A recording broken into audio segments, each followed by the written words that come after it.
YouTube à nouveau. Je vous reçois ici chez Alors Elle. Bon, je suis très heureuse de vous voir. Comment allez-vous? J'espère que ça va. Moi, ça va. Ça va aller en tout cas. Je suis sûre que ça va aller. Bon, on va commencer d'abord par les personnes qui ne se sont pas encore abonnées. Abonnez-vous. Vous voyez le petit truc rouge la plupart du temps. Il faut cliquer dessus, c'est écrit s'abonner. Donc vous abonnez et puis vous allez vers la cloche de notification. Là, vous cliquez aussi dessus, vous activez la cloche de notification. Après, vous descendez de l'autre côté et vous partagez la vidéo. N'oubliez pas de liker si la vidéo vous plaît. Ah mon Dieu, quand est-ce qu'on va sortir de cette histoire? Là, j'ai vu Péniel, elle est en train de publier déjà des photos de chez elle, ses enfants. Elle a l'air zen, hein, mais moi, là, ça bouillonne, cette histoire ne s'arrête pas. Je suis en plein combat, comme pas possible. Il faut dire que moi, quand ça touche à la violence, je suis très, très susceptible. Touche à la violence, à la maladie, aux enfants, aux êtres humains. Je suis très, très susceptible lorsque ça va pas seulement, je n'endors pas. Bizarrement, hein, les gens ne vont pas croire. Hein. Je n'ai pas appelé la dame, je ne suis pas proche d'elle. Mais c'est juste que je pense à beaucoup de choses et c'est vrai que je suis passée aussi par beaucoup de choses.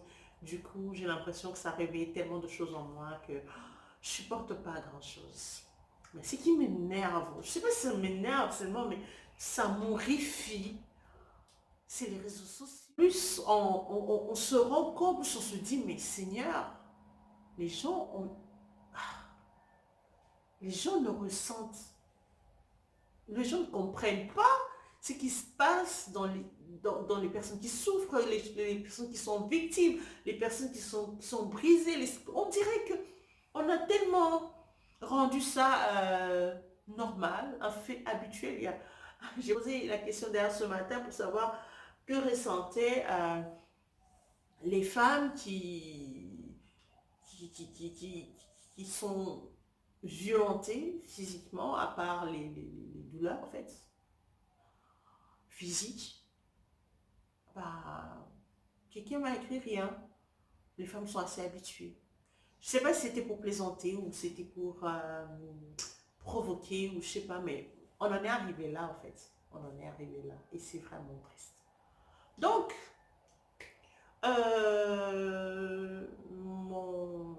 comment ça s'appelle? Le titre de ma vidéo, c'est bien écrit.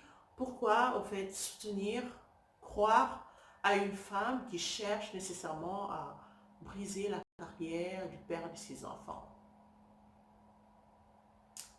Cette question, euh, c'est une question, une mentalité qu'on a souvent à l'africaine.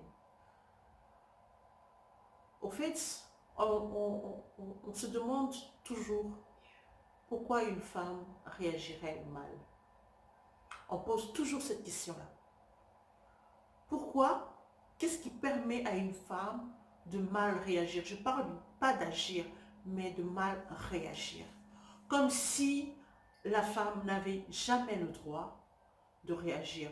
Et même si la femme avait ou n'avait pas le droit de réagir, pourquoi on ne pose jamais la question aux hommes de pourquoi ils font ce qu'ils font? Ici, il n'est pas question de sexisme, il est question de réalité. J'aimerais même que ce soit un homme qui parle comme moi et que ce ne soit pas nécessairement une femme. Donc, un homme, vous venez d'apprendre qu'un homme battait une femme enceinte portant son bébé. La première question, votre premier réflexe, c'est pourquoi elle étale ça sur les réseaux sociaux? Au fait, vous ne partez pas d'abord par poser la question de savoir pourquoi a-t-il osé faire ça? Tout de suite, c'est elle qui passe sur la barre du jugement. C'est elle qui doit être jugée. C'est elle qui devient l'accusée. C'est elle qu'on doit sonder pour comprendre ce qui la motive, ce qui la pousse. Non, parce qu'une femme est censée se taire. Combien de personnes disent que c'est sage de se taire? Combien de personnes disent que c'est mature de se taire? Combien de personnes disent que c'est normal de garder cela au fond de soi? C'est normal de continuer à souffrir tais-toi et souffre en silence. Combien de personnes pensent que les femmes ne sont pas des êtres humains qui ont droit eux aussi à réparation, qui ont droit eux aussi à se sentir bien, qui ont droit eux aussi, pourquoi pas même à délirer. Vous savez, nous vivons dans un monde vraiment de plus en plus cruel. Il y a quelques années ici, il y a une jeune fille, une enfant de 13 ans. Une enfant de 13 ans se fait violer par ses camarades. Une écolière se fait violer par ses camarades. Je ne sais plus s'ils étaient à 7 ou combien, je ne sais pas. Cette jeune fille, de 1, se fait violer. De 2, le viol est filmé. De 3, le viol est publié sur les réseaux sociaux. Que Dieu protège ma langue. Il y a un monsieur, un père de famille, qui se dit avoir étudié et fait des autres études, devenir juge un jour dans sa vie, un magistrat, un homme qui est censé être sage, qui se met sur son fauteuil et donne la sentence. Il dit, vu que la fille violée n'était pas vierge, je continue même pas. Au fait, il base sa sentence sur la non-virginité de la fille. Ce qui est horrible, c'est cela. Une personne qui représente la loi, je ne dis même pas un avocat, je parle d'un juge, qui, de ce quoi je pense que c'est un père de famille, qui peut-être a des jeunes filles aussi, mais qui ose s'asseoir en tant que juge, tout en étant père, tout en étant un homme instruit, dire qu'une sentence est basée sur le fait, une sentence de viol est basée sur le fait qu'une fille n'était pas vierge.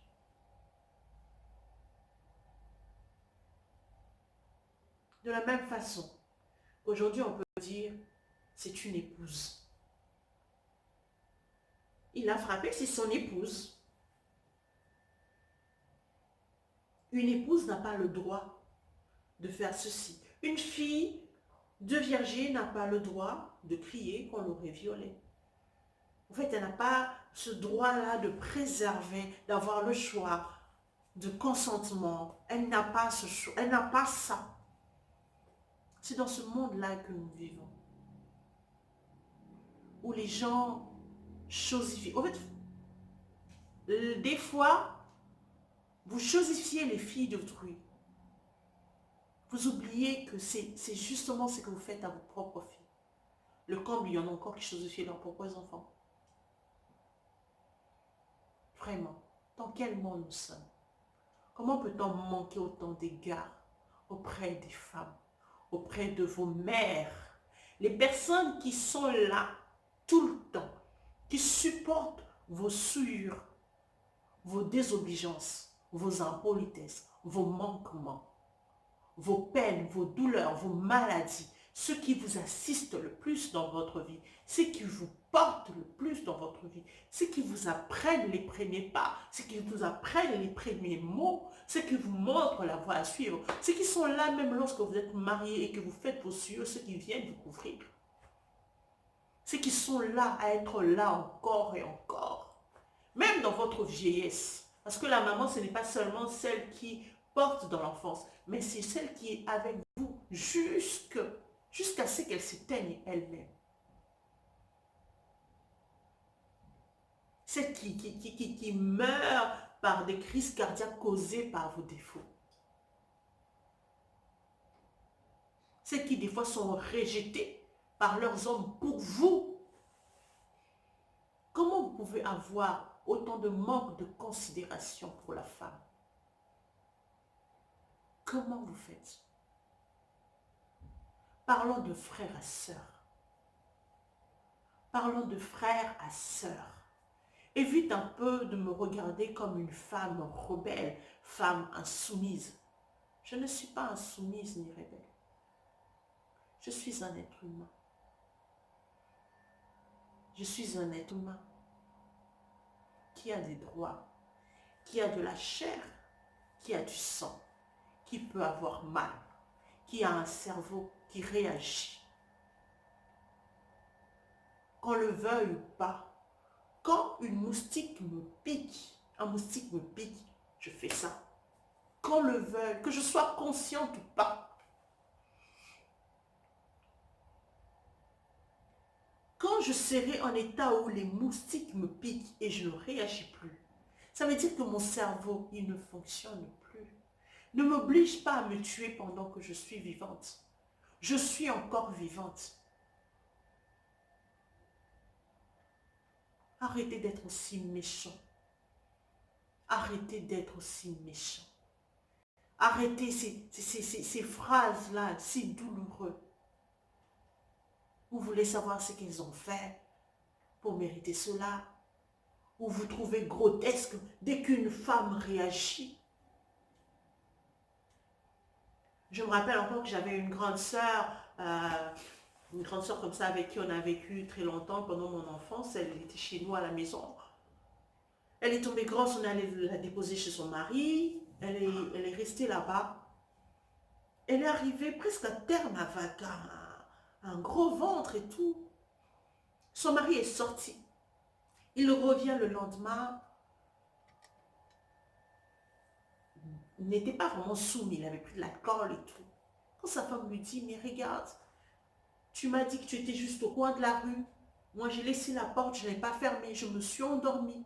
Or, tu es parti, tu as passé la nuit là-bas. Tu nous as obligés, nous, à rester toute la nuit dans une maison où la porte n'était pas fermée. La femme, elle parle, l'homme commence à battre sa femme. Il prend la ceinture, il bat la femme, il bat la femme. La femme, elle fuit. En fouillant sa maison, elle va au Souciad. Ça s'est fait à Mbinza, je ne sais plus c'était quel Mbinza, mais en tout cas à Kinshasa. Elle va au Souciad, à la police, au fait.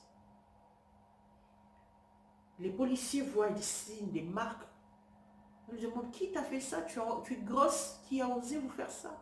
Elle dit que c'est mon homme, en fait, qui m'a fait ça. Les policiers ne réfléchissent pas deux fois. Ils débarquent chez l'homme. Ils l'étalent par terre. Ils se mettent à la fouetter. Ça, je ne sais pas si c'est la justice, s'il devait être arrêté ou quoi, mais en tout cas, les policiers se sont dit, de la même façon que tu as frappé ta femme, on va te frapper pour que tu ressentes ce qu'elle a senti. Lorsque les policiers sont partis, la famille, les voisins sont arrivés. Tout le monde a hué sur cette femme-là. Comment tu as pu dénoncer ton mari? Comment tu as pu dénoncer ton mari? Frère, mère, le comble c'est vous. Vous les femmes qui êtes là en train de dire aux femmes de se taire, de rester silencieux, de rester... J'ai toujours dit aux femmes, j'ai toujours dit aux mères, dites à vos enfants que je suis restée, oui, mais ce n'était pas facile. Ce n'était pas facile. Ça m'a apporté des maladies. Ça m'a apporté des problèmes. Supporter tout ça, là, ce n'était pas facile. Au moins qu'elles soient au courant. Que cette voie-là elles sont en train d'accepter n'était pas facile. Ne leur faire peut-être pas croire que, voilà, vous étiez des super femmes, capables de ne pas ressentir la douleur, capables, vous avez vécu épanouie et heureuse dans un mariage brutal. Non, vous avez survécu. Peut-être que vous n'avez pas vécu. Vous n'aviez ni rêve, ni quoi que ce soit. Le plus important, c'est se réveiller le matin, donner à manger à mes enfants et puis dormir. Est-ce une vie? Est-ce qu'on m'a mis au monde pour ça? Est-ce que je suis allée à l'école pour ça? Pourquoi ma vie devrait-elle s'arrêter? Pourquoi? Parce que je suis une femme. Pourquoi je n'ai pas le droit d'épanouissement? Parce que je suis une femme. Pourquoi je n'ai pas le droit au bonheur? Est-ce parce que je suis une femme?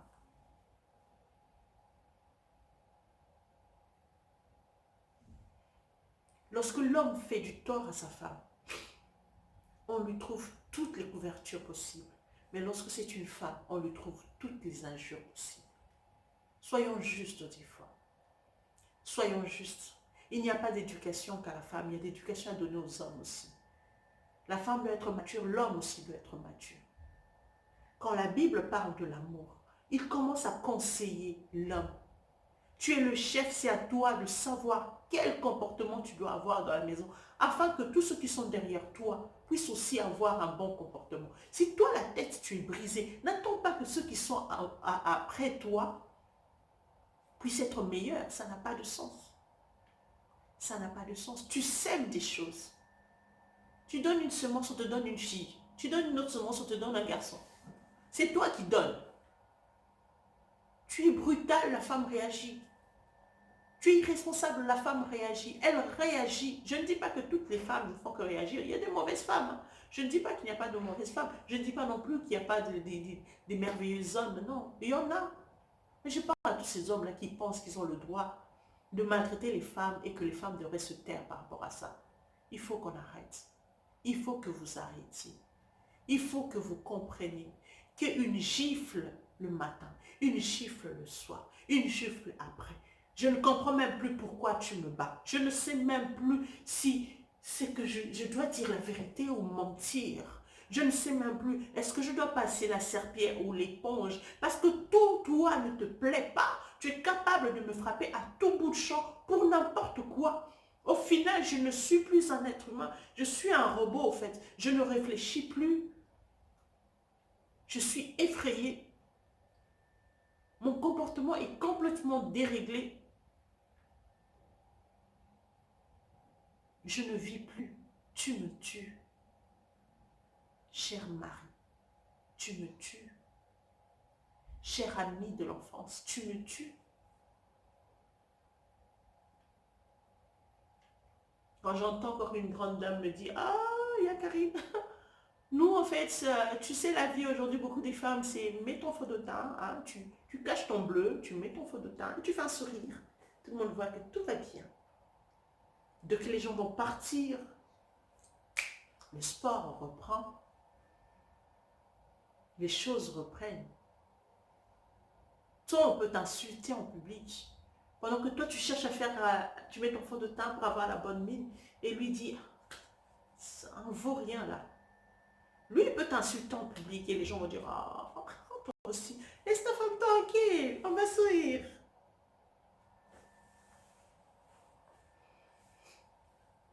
Mais toi, à qui on a donné des coups, quand les gens arrivent, essaye ce mot de faire, comme on le dirait en bon congolais, moi si ma B. Une femme qui ne sait pas cacher ce qui se passe dans son foyer. On fait tous les efforts. Mais il y a des moments où on n'y arrive tout simplement pas. Tout excès, oui. On fait tous les efforts. Personne ne voudra étaler sa propre sueur. Je n'aimerais pas étaler la sueur de mon mari. Je n'aimerais pas. Mais comme on le dit en bon congolais, Sokomonindoki, Belela. Il y a des choses pour lesquelles il faut que tu parles pour que ça s'arrête. La Bible dit, quand tu as un problème avec ton frère, appelle-le, parle-le. S'il n'écoute pas, appelle une deuxième personne qui sera là. S'il n'écoute pas, allez voir les anciens. C'est comme ça que ça évolue. Il fait ça une première fois, si tu as la force de lui parler, tu lui parles. Une deuxième fois, tu appelles un témoin. Vous en parlez. Une troisième fois, c'est la justice. Ou bien c'est l'église, je ne sais pas moi, quelle est l'autorité qui pourra rétablir ce qu'il faut. Lorsqu'un homme bat sa femme, lui fait mal, il lui brise les côtes, il brise son assurance, il l'humilie, il l'étouffe. Elle porte en elle ce traumatisme pendant des années. Ce traumatisme-là l'empêche de développer certaines autres compétences qu'elle avait. Elle devient effrayée inconsciemment. Elle n'ose plus beaucoup de choses parce qu'on n'a pas arrêté de l'insulter, de lui traiter de moins que rien, de lui dire de choses qui l'ont complètement, je ne sais pas comment le dire, amputé des membres, qui l'ont ôté beaucoup de grâce qu'elle avait en elle. Tout le monde trouve que c'est normal. Mais lorsqu'une femme porte plainte pour son mari qui l'a tabassé, et qu'on condamne son mari à 2 ans de prison, 5 ans de prison, tout le monde dit c'est une sorcière. Un homme ne peut pas vivre 5 ans en prison, mais une femme doit vivre toute sa vie dans sa maison comme une prisonnière.